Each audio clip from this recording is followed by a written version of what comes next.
WHNT News 19 is taking action. We're asking lawmakers to help make storm shelters more affordable for you. And we're doing that by requesting Congress to pass an individual tax credit.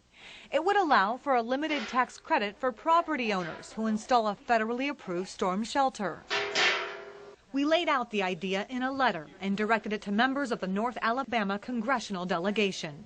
WHNT News 19 station manager and news director Denise Vickers hand-delivered it to Congressman Robert Aderholt. Having access to shelter and whatever the government can do to try to make that more accessible, I think is a great idea, and I think it's something we should look at doing. Right now, the number of storm shelters to population here in northern Alabama is low. But the cost is high. Storm shelters can range from $5,000 to $9,000, and this one here can fit 8 to 10 people.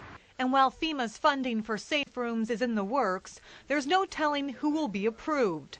And keep in mind, this is a government reimbursement program, meaning you shell out the cash and you maybe get reimbursed. And it's based on a first-come, first-served basis. People are bound to slip through the cracks. A storm shelter tax credit could change that. We asked the congressman if he'd back our cause. Certainly I would be open to sponsoring something like that, because like I said, this is not where you're mandating the federal government spend this money. Instead, it's an incentive to act. That thought not lost on Congressman Mo Brooks. Personally, I like the idea of people receiving tax credits or tax deductions for expenses associated with storm shelters that are much needed in many parts of the country. Ultimately, we'll have to see if the votes are there. We urge Congressman Aderholt and Brooks to act swiftly before the next twister strikes our state.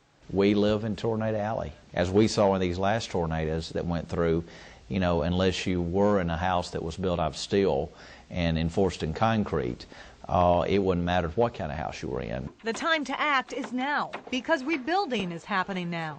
To encourage citizens to have their own storm shelters in order to minimize the loss of life. While there are many pressing issues facing our lawmakers in Washington, we plan to keep this one front and center. Well, I just wanted to hand-deliver that letter. I know you've read it, but thank you so much for your time and for considering it.